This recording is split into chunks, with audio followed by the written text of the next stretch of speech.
গতকাল ২০৭৬ সালের পশ্চিমবঙ্গ বিধানসভা নির্বাচনের ফলাফল প্রকাশিত হয়েছে। ফলাফল ঘোষণার পর অনেকের মনেই একটি বড় প্রশ্ন ঘুরছে, লক্ষ্মীর ভাণ্ডার, বেকার ভাতা, বার্ধক্য ভাতা সহ বিভিন্ন সরকারি প্রকল্প কি আগের মতোই চালু থাকবে? আজকের এই ভিডিওতে আমরা এই বিষয়গুলো নিয়ে কিছু গুরুত্বপূর্ণ এবং বাস্তবসম্মত তথ্য আপনাদের সামনে তুলে ধরব।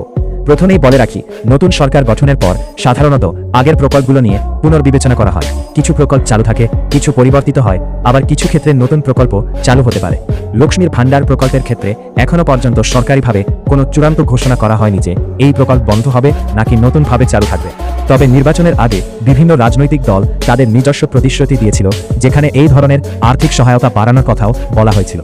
তাই এই মুহূর্তে যেটা বলা যায়, প্রকল্প বন্ধ বা চালু হওয়ার বিষয়ে নিশ্চিত তথ্য জানতে হলে নতুন সরকার গঠন এবং তাদের অফিসিয়াল ঘোষণা পর্যন্ত অপেক্ষা করাই সঠিক হবে। এইভাবে বেকার ভাতা, বার্ধক্য ভাতা, বিধবা ভাতা এই সমস্ত স্কিমের ক্ষেত্রেও এখনো কোনো অফিসিয়াল আপডেট আসেনি। সরকার গঠনের পর ধাপে ধাপে এই সংক্রান্ত ঘোষণা আসতে পারে।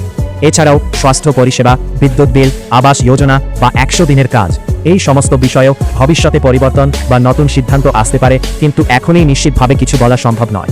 তাই আপনাদের কাছে আমাদের অনুরোধ, গুজব বা অপ্রমাণিত খবরের উপর ভরসা না করে শুধুমাত্র অফিসিয়াল আপডেটের উপর নির্ভর করুন। যখনই নতুন কোনো সরকারি ঘোষণা আসবে, আমরা সবার আগে আপনাদেরকে সেই তথ্য সঠিকভাবে জানিয়ে দেব।